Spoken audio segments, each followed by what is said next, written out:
Guys, this is now the fifth part of the Catherine the Great series by Extra History.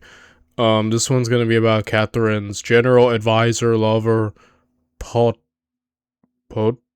Yeah, he'll say it. But point is, yeah, if you want to watch the original video by Extra History, the link is down in the description down below. And if you want to help support my channel in any way, shape, or form, maybe consider, yeah, obviously consider maybe becoming a YouTube or Patreon member, and feel free to like, comment, and subscribe. It really helped me out a lot, actually. Now, with that said, and now without any further ado, let's get to it, shall we? Let us watch Extra History's Catherine the Great, Part 5. At a young age, Catherine had been married to an emotionally stunted young man who never loved her. For years, she had remained trapped, until she was won over by a callous rake who later abandoned her. She then met a man of whom she was very fond, and whom she would eventually make the King of Poland. But none of these men had truly won her heart. No, the man to be her first great love turned out to be the same man who had helped her ascend the throne years before, Grigory Orlov. For 13 years, she was faithful to him, but that was soon to end.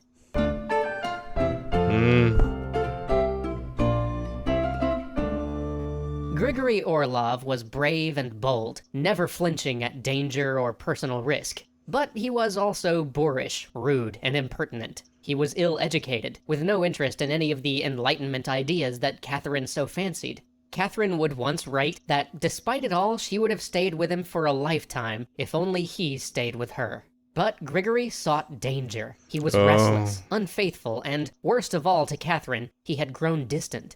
She sent him off on a diplomatic mission. There he failed, displaying the same arrogance that he had displayed at court, the same uncouth rudeness and sense of superiority that had gotten him hated by her nobles. But it didn't really matter at this point. Catherine had sent him away because she was already done with him. Too long had she suffered his infidelity, his harsh words, his sense that he was superior to the Empress herself. As his replacement, Catherine picked up a safe, pretty, dull young man who she would rapidly come to call the most boring man in all of Russia. She found her time with him interminable. Not because he didn't try, and not because he was unrefined like Orlov, but because he never had anything interesting to say. But then, she found Potemkin.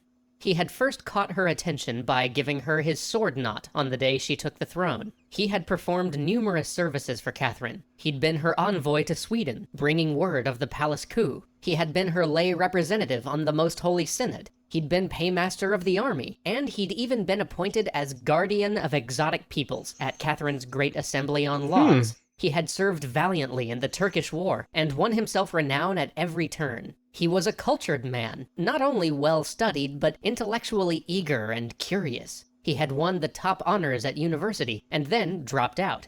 He loved theology, but always, especially after being appointed guardian of exotic peoples, kept the company not only of Orthodox ministers, but also rabbis, old believers, Cossacks, and even members of the tribal religions still alive in the more remote parts of Russia. He was a great wit, known for impressions and being able to mimic people's voices, which I guess was considered high comedy in those days. He could make Catherine laugh, and through humor, he could say to her what others couldn't say. He was bold, decisive, and highly competent, and soon... So he's just the perfect man. That's what I'm getting the impression of. He's just great at everything. Oh man, that's amazing. Catherine fell in love with him. He was the love of her life. She probably married him. It's one of history's great mysteries, as the wedding would have had to have been a secret, and no documents of the event survive, but in her correspondence, she starts referring to him all the time as her husband, and to herself as his wife. He was the first man... Dang. So they may have even gotten married. Well, granted, obviously you have to kind of keep those things shush-shush, but that's really interesting. Who she felt was her equal, at least in everything but rank, and he was active in all aspects of court and governance, helping her to execute her will. But, and tragically for Catherine, there is always a but, he was deeply insecure about their difference in power. For all his It's like when you're dating your boss. I mean, not that I have any experience with that, but yeah, Yeah, it's kind of like if you're dating your boss and you just know there's like a power imbalance, right? I mean, some people I think could maybe work around it, but other people might feel insecure. You know what I mean? So, hmm. Yeah, that's quite the dilemma there. That can't be fixed. Qualities, Potemkin could never get over the fact that she could make or unmake him in an instant if she wished. That Ooh. all the power in their relationship was firmly on her side. It's true, actually. I mean, yeah, she can't elevate or just get rid of him if, I guess the fear of, like, yeah, what if, like, she ever, like, just gets tired or angry at you and then just, yeah, like I said, that's so weird to me. Like, I don't know, would you guys be, like, would you guys, like, be able to work with that? I don't know. I'm trying to think, like, what if I was in that position? Hmm. Every day, he required assurances that she wasn't going to leave him. When she Oh. paid attention to any of her former lovers, his jealousy flared. So Okay, so he's not, he has, I'm seeing now, yeah, jealous, definitely insecure, probably of the fact that, his lower position in the relationship. Hmm.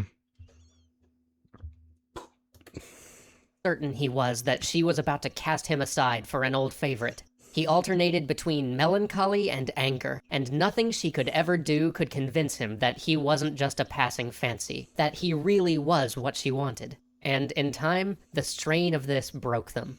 Things got miserable. She spent days in tears, and he hiding in work or in another part of the palace. Passion and love were still there, but they were translated into recriminations and bitterness. At last, she finally decided to see other people. But rather than this destroying what they had, it strengthened them. While their physical relationship was done, they maintained an incredibly strong bond that simply grew as Potemkin came into his own, not as her lover, but as her minister. Catherine would abandon lovers if they spoke ill of Potemkin, or were jealous of the space he had in her heart. And Potemkin would serve her loyally all his life, Hmm. even introducing her to young men with whom he thought she might fall in love. Their loyalty to each other would overrule any other relationship and any other concern, and from here they could turn to external affairs. Catherine dispatched Potemkin to deliver one of the largest series of territorial gains in Russian history. That is very interesting. Oddly, a much more healthier end than I expected, I guess. As part of the Treaty of Kachuk-Kainarja that ended the First Ottoman War, the Crimean Khanate was guaranteed independence from the Ottomans, a guarantee that was backed by the might of Russia.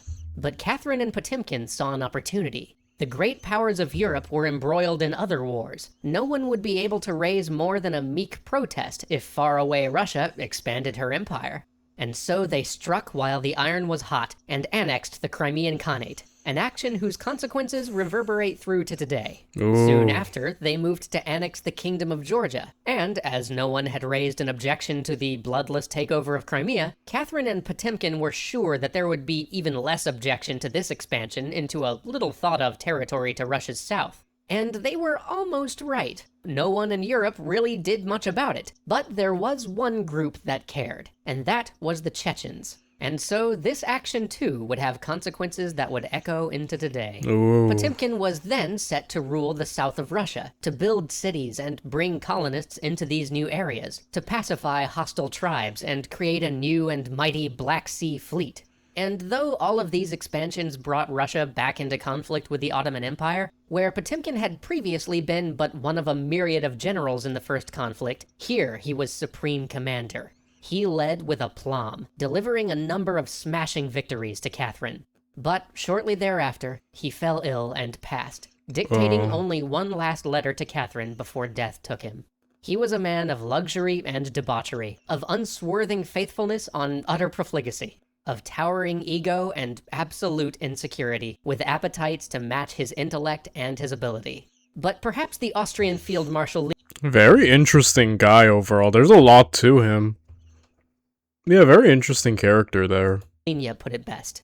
I here behold a commander-in-chief who looks idle and is always busy, who has no other desk than his knees, no other comb than his fingers, constantly reclined on his couch, yet sleeping neither in night nor in daytime. A cannon shot to which he himself is not exposed disturbs him with the idea that it costs the life of some of his soldiers. Trembling for others, brave himself. Alarmed at the approach of danger, frolicsome when it surrounds him.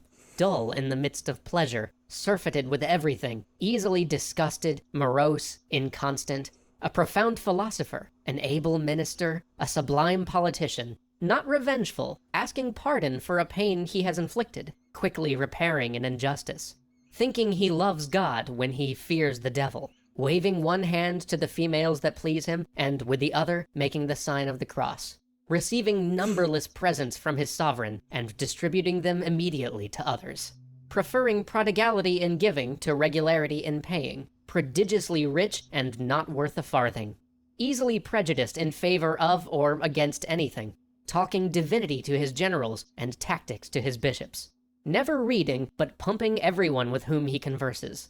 Uncommonly affable or extremely savage, the most attractive or repulsive of manners. Concealing under the appearance of harshness the greatest benevolence of heart. Like a child wanting to have everything, or like a great man knowing how to do without. Gnawing his fingers, or apples, or turnips, scolding or laughing, engaged in wantonness or in prayers, summoning 20 aides-de-camp and saying nothing to any of them. Not caring for cold, though he appears unable to exist without furs. Always in his shirt without pants, or in rich regimentals, barefoot or in slippers, almost bent double when he's at home, and tall, erect, proud, handsome, noble, and majestic when he shows himself to his army, like Agamemnon in the midst of the monarchs of Greece. What then is his magic? Genius, natural abilities, an excellent memory, artifice without craft, the art of conquering every heart, much generosity, graciousness, and justice in his rewards, and a consummate knowledge of mankind. However you view him, he served Catherine to the end, and in the end, he was the love of her life. That is an awesome letter to write for someone. Holy crap.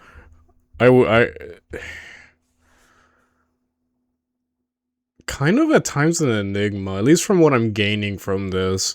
Sort of like he inhabits multiple roles, kind of almost contradictory, and yet still fully able to embody all aspects. I don't know what the word you would use to describe that, but yeah, a very interesting fellow, I think, to put it very simply. Before his death, though, there was one thing that Potemkin didn't get to resolve, and that was the matter of Poland. Join us next time as we delve into the disappearance of Poland from the map of Europe until Dang. 1918. Yeah. So, according to the playlist, part 6 is the final part of this series. So I'm gonna look into that, and we'll wrap this up, I guess, tomorrow, if that be the case. Bye, everyone.